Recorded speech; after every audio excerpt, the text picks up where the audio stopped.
आज हम इमरजेंसी के बारे में बात करने जा रहे हैं। What is emergency?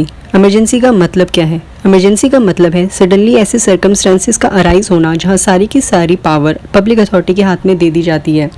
आज जिस इमरजेंसी के बारे में हम बात करने जा रहे हैं वो हमारे कॉन्स्टिट्यूशन में लिखी हुई इमरजेंसीज हैं। In our constitution there is 3 types of emergencies: national emergency which comes under article 352, state emergencies which comes under article 356, and the third one is financial emergency which comes under article 360.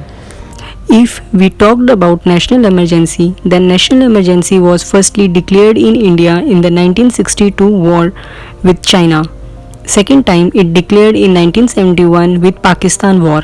Third time जब national emergency लगी इन 1975 due to internal disturbance, तो वो India के इतिहास में dark days of free India के नाम से दर्ज हो गया।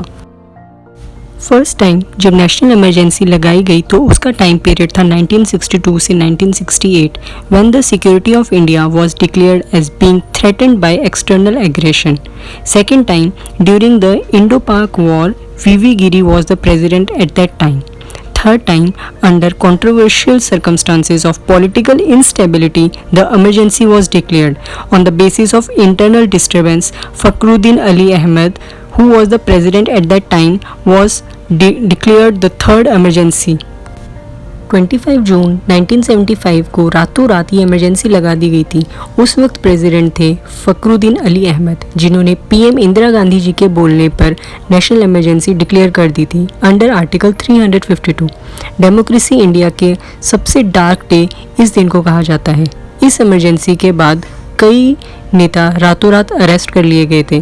अगर हम सारी सिचुएशन को ढंग से एनालाइज करें तो हमें पता लगेगा कि ये इमरजेंसी पीएम इंदिरा गांधी ने अपनी सेल्फिश रीज़न की वजह से करवा दी गई थी।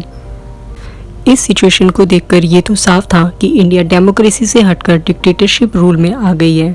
ये कुछ टाइम इंडिया के इतिहास में इस तरीके से दर्ज हो गया है जिसको भारत कभी नहीं भूल पाएगा।